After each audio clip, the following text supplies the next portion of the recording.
So the adaptive immunity is very specific to its target. Then it may involve the antibodies, and it does not create memory, and it may become more efficient. So barriers against pathogens.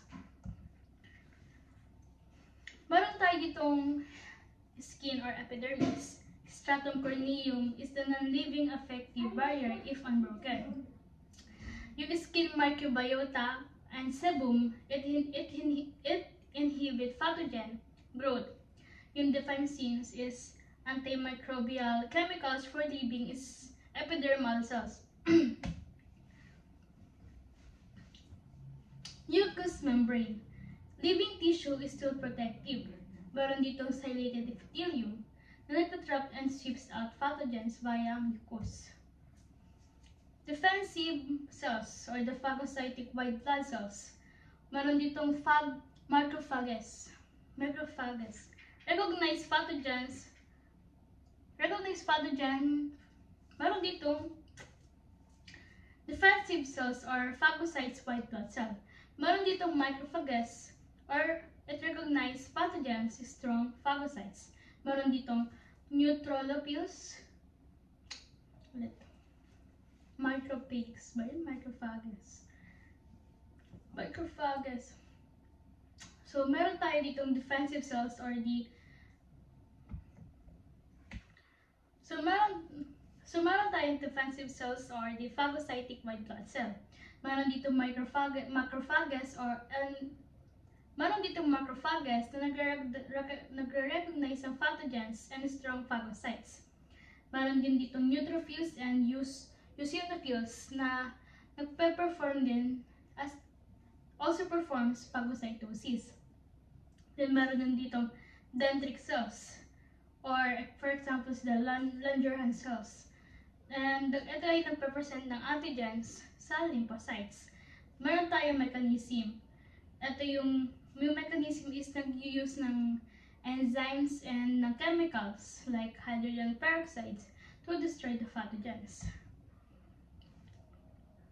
So, meron din tayong tinatawag na natural killer cells. So, 10% of the lymphocytes found in the blood, bone marrow, and the spleen, and the lymph nodes destroy the pathogens and the tumor cells using the perforins and the chemical damage. So the basophils and the mast cells, it found in connective tissue of the mucous membrane and skin.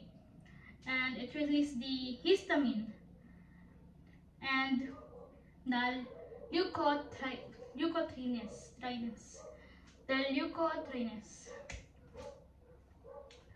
So the So meron tayong chemical defense against infection. Meron tayong chemical defense against infections. First is the interferons, the alpha, beta, and gamma.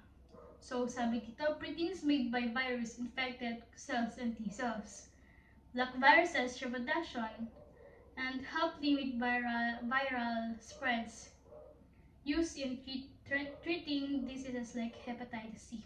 So, interferons are immune system proteins produced in response to the viral infections. Meron tayong 3 types ng interferons, alpha, beta, and gamma. The alpha and beta interferons made by infected cells. It helps prevent viruses reproduction in healthy cells and are used in treatments like hepatitis C. The gamma interferons naman is the produced by T cells activate other immune cells to bolster defense, while they don't stop viruses from entering cells. They greatly reduce the replication, aiding in infection through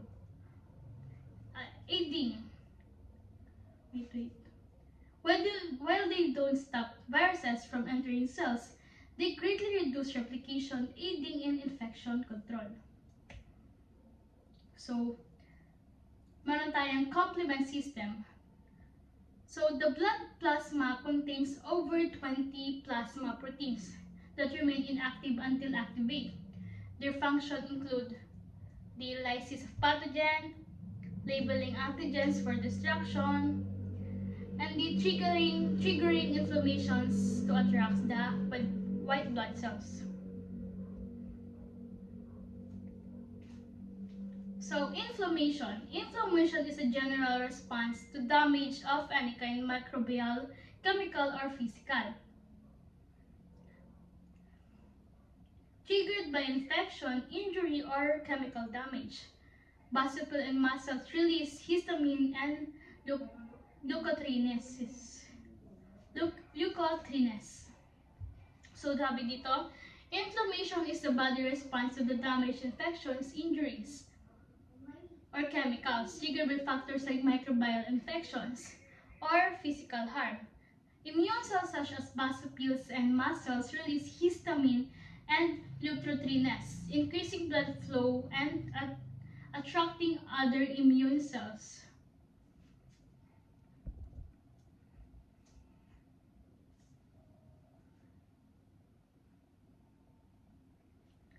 Increasing blood flow and attracting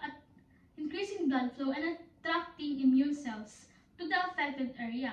While this process aids healing, it can also cause symptoms like redness, swelling, and pain. So, meron tayong mga effects ng inflammation dito. First is the vasodilation, redness, and heat. Sa capillary permeability naman is swelling. Sa tissue damage naman is pain. So, yung purpose ito is to contain damage, destroy, cause. So, yung purpose ito is contain damage, destroy, cause, start, repair. So, it controlled by cortisol, same complement proteins, and cytokinesis or the chemokinesis. So, thank you for listening this.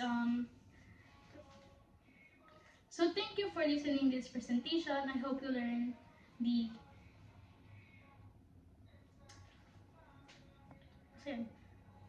So that's the end of our presentation. I am Mary Santos. So that's the end of our presentation. Again, I am Mary Santos from the PSED 1H.